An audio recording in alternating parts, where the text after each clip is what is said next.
Hi, I'm Jamie Dowswell, here with Sustainable Aviation Futures, speaking with some of the companies who are supporting the Congress. And I'm joined by Daniel Bloch, who's the Director of Partnerships with LanzaJet. Daniel, welcome. Let's start off just understanding how is LanzaJet currently balancing its developments in the US and international markets? Thanks, Jamie. Really happy to be here today in my first SAF Futures. So, in terms of LanzaJet, so we're building out our commercial demonstration facility over in Georgia. That's our Freedom Pines facility. That's going to be delivering 30,000 tonnes of sustainable aviation fuel with the ethanol to jet pathway. So the first to ever deliver a commercial scale variation of this technology. And that's completed mechanical completion last year in May, and we've been running that through startup since last August, delivering fuel this summer.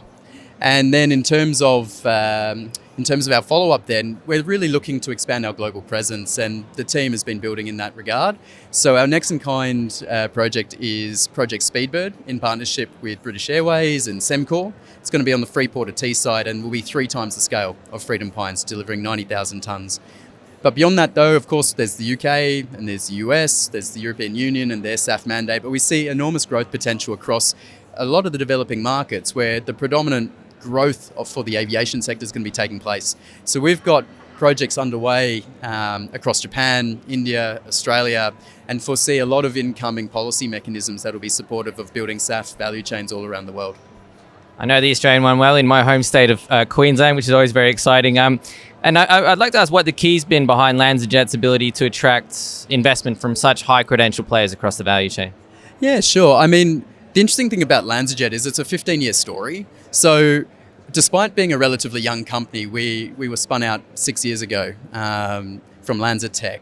So we're privately held, obviously owning this discrete ethanol to jet technology. But this has been a 15-year journey.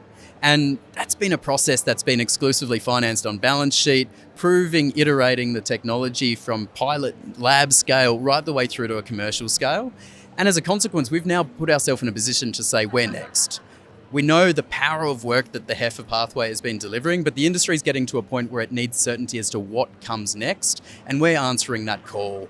And so as a consequence, we've been able to go out to the value chain, and we're really proud of our partnerships. You know, it's not just high credential partnerships and equity holders in our company, but they really represent the breadth of the SAF value chain. And we've been able to demonstrate to them our value proposition, the robustness of our technology, the flexibility of ethanol and its global compatibility. We really can go and set up domestically oriented ethanol supply chains and turn this into sort of a value add product through sustainable aviation fuels. So it's the technology certainty, but it's also the credential of our journey and the effort and the risk that it's taken to this point in time that really resonates, I think, with the industry. Yes, SAF is a broad church. It's going to take a lot of pathways to get to some of the levels that the industry is trying to achieve, that's for sure. What in the SAF space currently providing you with excitement or optimism at the moment?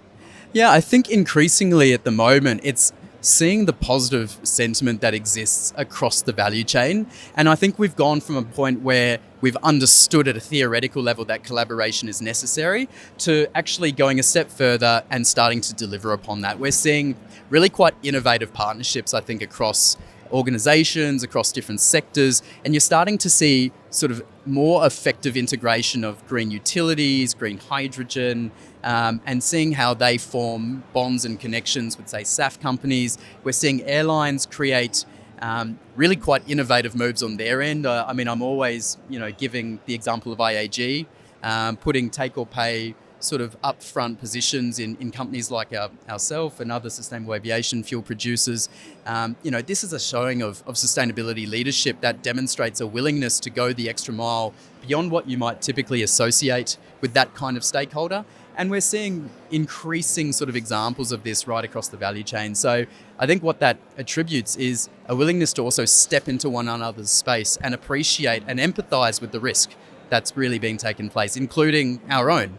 You know what I mean? We understand that there's a challenge for us to step up and into delivering fuel into mandated markets and broadly trying to hit the net zero 2050 goal of aviation. But equally, we're finding that other companies are stepping into our space and going, we understand that to get to this point in time in LanzaJet's history, that's required a 15-year process of technology incubation, scaling, finance, all this sort of thing. So I think there's a real empathy and sort of understanding that now exists in the industry that probably didn't before. It's so exciting, isn't it? Now coming back to the Congress itself, I just wondered, this is the first time attending. I know this has been many years in the making. We've been in touch for quite a while. What were some of your key takeaways from the past, almost 2 days, but day and a half?